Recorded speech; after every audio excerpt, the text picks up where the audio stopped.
Assalamualaikum warahmatullahi wabarakatuh. Welcome to my channel, sebuah channel untuk pengembangan diri kamu, Angga Feristiawan.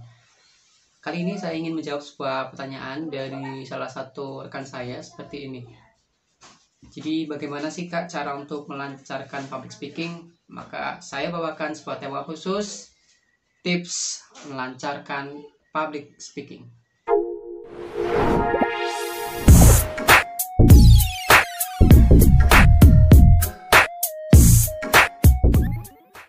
Baiklah, bicara tentang public speaking, ini merupakan hal yang saya sangat sukai. Kenapa? Karena memang passion saya di sini. Sejak tahun 2016 sampai tahun 2021 ini, artinya sudah 5 tahun saya berkecimpung di dunia public speaking. Total selama 5 tahun ini saya sudah pernah mengisi 161 kali menjadi seorang public speaker, mengisi acara-acara. Dan dari 161 kali itu saya sudah menghadapi kurang lebih ada 18.892 audiens dengan peserta yang beraneka ragam usianya, mulai dari usia playgroup, kemudian taman kanak-kanak, saya pernah mengisi juga SD, SMP, SMA, anak kuliahan, para karyawan, sampai masyarakat secara umum.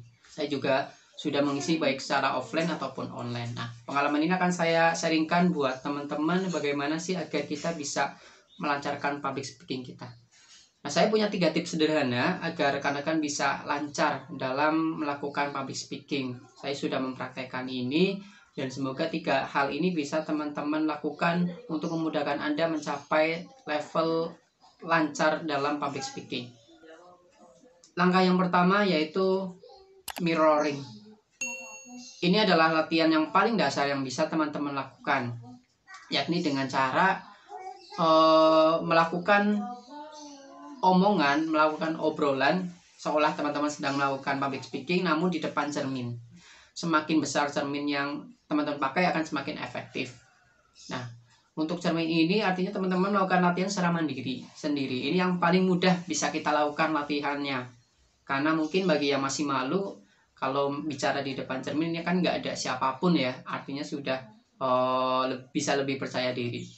Nah, kemudian selain mandiri dan sendiri, kalau tips saran dari saya untuk melakukan mirroring ini, bikin tema yang disukai oleh teman-teman. Jadi pada saat menyampaikan sesuatu itu yang disampaikan hal yang disukai. Misalkan teman-teman suka di dunia fotografi, maka coba buatlah sebuah tema tentang fotografi dan disampaikan buat latihan mirroring itu. Pun dalam menyusunnya jangan lupa ada 3P ya, ada pembuka, terus pokok, dan penutup. Dan saran saya untuk mirroring ini harus dilakukan berurutan selama 21 hari agar membentuk kebiasaan dan karakter dalam diri teman-teman, sehingga nanti pada saat sudah 21 hari teman-teman akan menjadi sebuah rutinitas dan tidak perlu disuruh lagi, sudah otomatis teman-teman akan mempraktekkan ini. Dan saran saya juga bertahap ya teman-teman ya. Jangan langsung misalkan ngomong 10 menit pada saat latihan pertama, tapi mungkin bisa dari mulai 2 menit, kemudian berjenjang nanti bisa dinaikkan ke 3 menit, 4 menit, dan seterusnya. Menyesuaikan kemampuan dari teman-teman sendiri. Kalau memang sudah mampu langsung 5 menit pun silahkan, nggak masalah.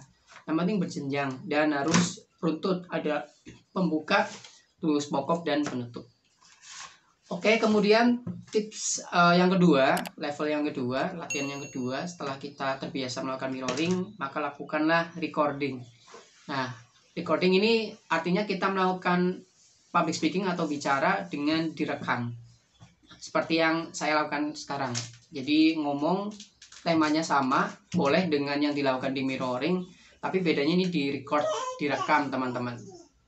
Jadi ini konsepnya hampir sama dengan mirroring, bedanya hanya mirroring itu di depan cermin, recording di depan alat multimedia untuk direkam. Nah, namun ada perbedaan tambahannya. Kalau di mirroring mulai startnya dari 2 menit. Nah, harapannya kalau di recording ini sudah terbiasa mirroring, maka minimal harus mulai dari minimal 5 menit pertama kali melakukan recording.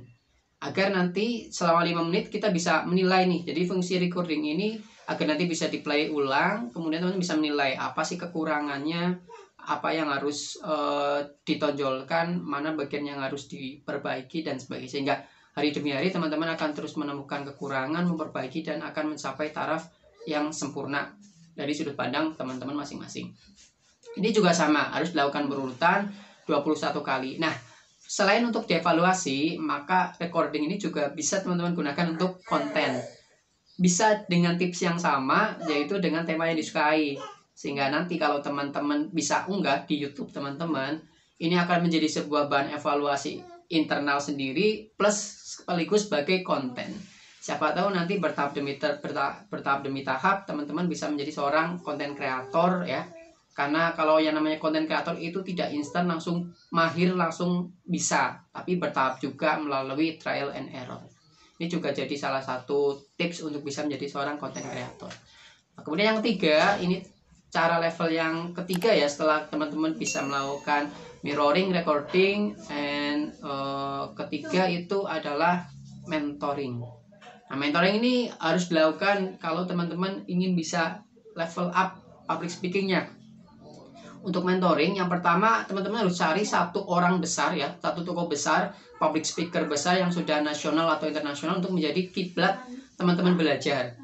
Misalkan kalau di Indonesia itu ada banyak sekali ya public figure, boleh misalkan Najwa Shihab, terus boleh juga Mario Teguh misalkan. Ya siapapun kiblatnya, pastikan itu jadi bahan pembelajaran teman-teman. Mungkin setelah teman-teman cukup dengan satu orang ini bisa mencari referensi lain. Tapi pastikan satu demi satu dulu. Satu dikupas tuntas, kalau teman-teman merasa cocok dengan gaya pembelajarannya ya boleh di ATM, amati, tiru, dan modifikasi.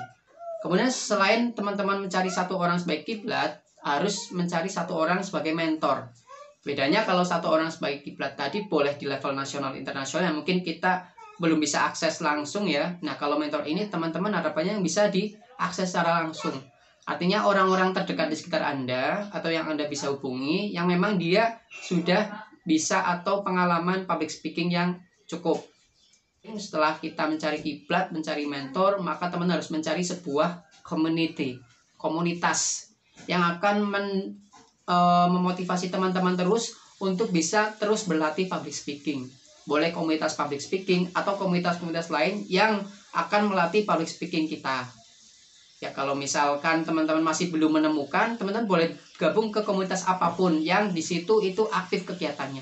Karena kalau teman-teman gabung di sebuah komunitas atau organisasi, sebenarnya teman-teman juga melatih skill public speaking secara tidak langsung. Kemampuan Anda memberikan pendapat, kemampuan mungkin Anda saat diberikan amanah untuk menjadi korlap di lapangan, terus pada saat untuk mengisi sebuah sambutan, itu latihan public speaking yang luar biasa. Dengan komunitas pun kita harapannya bisa praktek secara nyata, bicara di depan orang banyak, dan harus dilakukan secara istiqomah dan kontinu. Nah, ini 3 tips dari saya. Yang pasti overall kesimpulannya 3 tips ini teman-teman tinggal praktekkan dan praktekkan. Jadi kunci dari lancaran public speaking sebenarnya hanya satu kunci utama, yaitu praktek dan praktek. Kalau memang kita sudah tahu banyak teori tapi kita tidak praktek, maka hasilnya juga sia-sia teman-teman. Jadi saran dari saya, terus praktekkan apapun ilmu yang Anda dapatkan tentang public speaking, termasuk 3 tips sederhana untuk melancarkan public speaking dari saya ini.